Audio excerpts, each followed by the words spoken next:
Welcome to the 2015 Bike and Pedestrian Count, brought to you by the Thomas Jefferson Planning District Commission, in partnership with the City of Charlottesville, Albemarle County, the University of Virginia, and local bike and pedestrian advocates. This video goes over the instructions for collecting bike and pedestrian data at the intersection of Emmet Street and Ivy Road, shown here as location 1 on the map. It is a very important location for our counting effort, as it is a gateway into the City of Charlottesville, University of Virginia, and Albemarle County. It is also part of the Bike Route 76 route that goes to this area. This location is where Emmet Street and Ivy Road intersect, the western part of Charlottesville.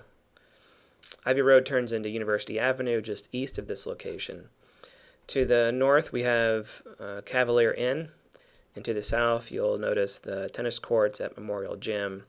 On the western corner of this intersection, you have dorms at the University of Virginia, and to the east, you have the athletic field at Cars Hill. Here are a few features to get you familiar with the site. You'll notice that there's a bike lane on the western leg of this intersection on Ivy Road. This is only in the westbound lane. There's not a bike lane in the eastbound lane. Also, there is a bike lane on the eastern leg, which is University Avenue. That bike lane is shown here between the two travel lanes. To the right is the through lane, and on the left of this picture you see the turning lane that goes on to Emmet Street. Here's a picture of the intersection from the northwest corner. You can see the crosswalks at each one of the legs. One thing to be aware of while you're counting at this location is there's a channelized turn lane on the southeastern side of this intersection.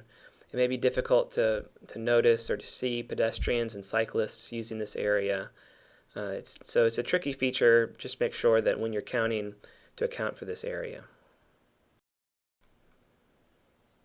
When conducting the count, volunteers can really stand at any of the four corners of this intersection.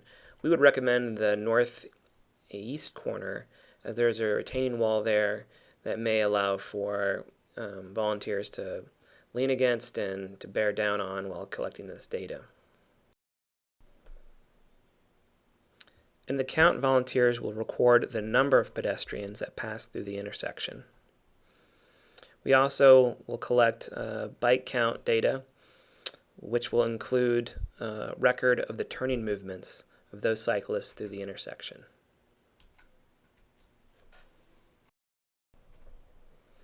This is the bike count form where volunteers will record the number and movement of cyclists through the intersection. There are 12 boxes in the diagram representing the various turning movements in the intersection.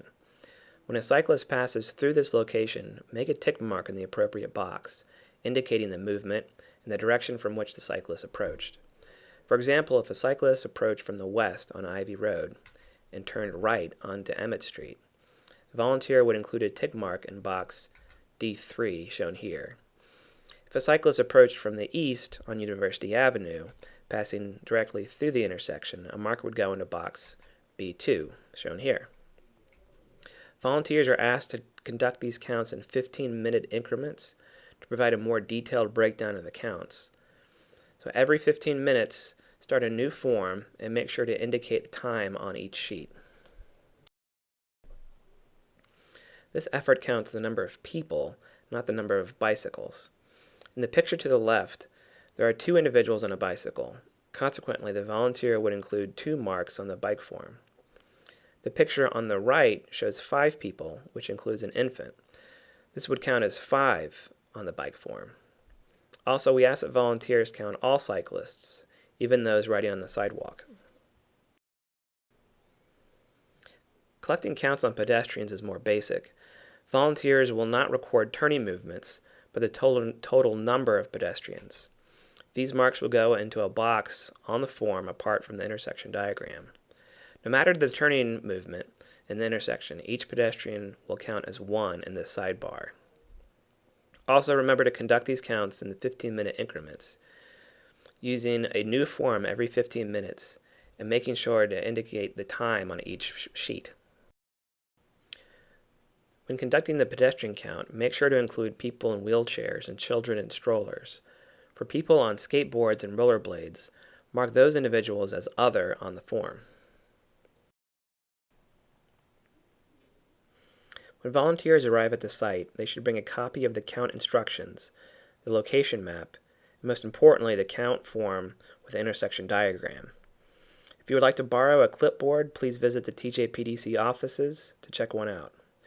Also, make sure to bring extra pens or pencils along with contact information for the project lead, Will Cockrell, in case someone on site inquires about the count and would like to learn more.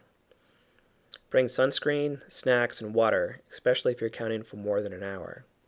Finally, make sure to have a watch or cell phone to keep track of those 15-minute increments. Once you've reached the site, become familiar with your surroundings. If you ever feel unsafe, stop counting and leave the location. Your safety is our priority.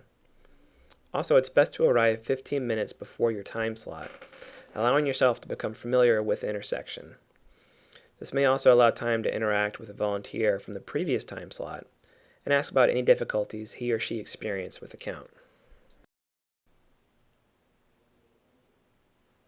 For more information, visit the project website.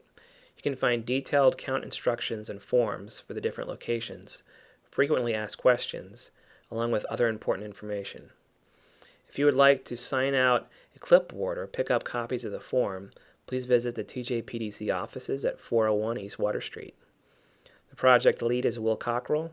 You can contact him with any additional assistance or questions about the counts. We would like to thank all of our volunteers for their efforts. This information will be critical for identifying and prioritizing bike and pedestrian projects in our area. We greatly appreciate your time and look forward to seeing your counts. Thank you.